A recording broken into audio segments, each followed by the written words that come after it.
అగ్గిపెట్టె, హరీష్ రావు ఈ రెండు పదాలు తెలంగాణ అసెంబ్లీలో పదే పదే వినిపిస్తున్నాయి.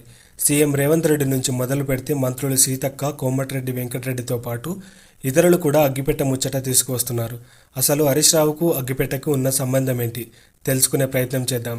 తెలంగాణ ఉద్యమం ఉధృతంగా సాగుతున్న సమయంలో సిద్దిపేటలో హరీష్ రావు ఒంటిపై పెట్రోల్ పోసుకొని సూసైడ్ చేసుకోవడానికి ట్రై చేశారు. ఆ టైంలో అక్కడే ఉన్న పోలీసులు మిగతా వాళ్ళు హరీష్ రావును అడ్డుకున్నారు. ఇది అప్పట్లో సంచలనంగా మారింది. అయితే అప్పటి నుంచి హరీష్ రావుపై సెటైర్లు వేస్తూనే ఉన్నారు ఇతర పార్టీల లీడర్లు. పెట్రోల్ తెచ్చుకున్నావు కానీ అగ్గిపెట్టె తెచ్చుకోలేదా అంటూ కామెంట్స్ చేస్తున్నారు. హరీష్ రావు సూసైడ్ చేసుకుంటా అని బెదిరించడం వల్లనే చాలామంది అమాయకపు విద్యార్థులు చనిపోయారని ఆయనపై విమర్శలు ఉన్నాయి. ఇదిలా ఉంటే తెలంగాణ అసెంబ్లీ సమావేశాల్లో అగ్గిపెట్టె ముచ్చట మళ్ళీ బయటకు వచ్చింది. అగ్గిపెట్టె విషయంలో మీకేమనిపిస్తుంది? హరీష్ రావు చేసింది కరెక్టా లేదంటే ఇతర పార్టీల వాళ్ళ వర్షన్ కరెక్టా? కమెంట్ చేయండి. ఇలాంటి మరిన్ని ఇంట్రెస్టింగ్ వీడియోస్ కోసం మా ఛానల్ని సబ్స్క్రైబ్ చేసుకోండి.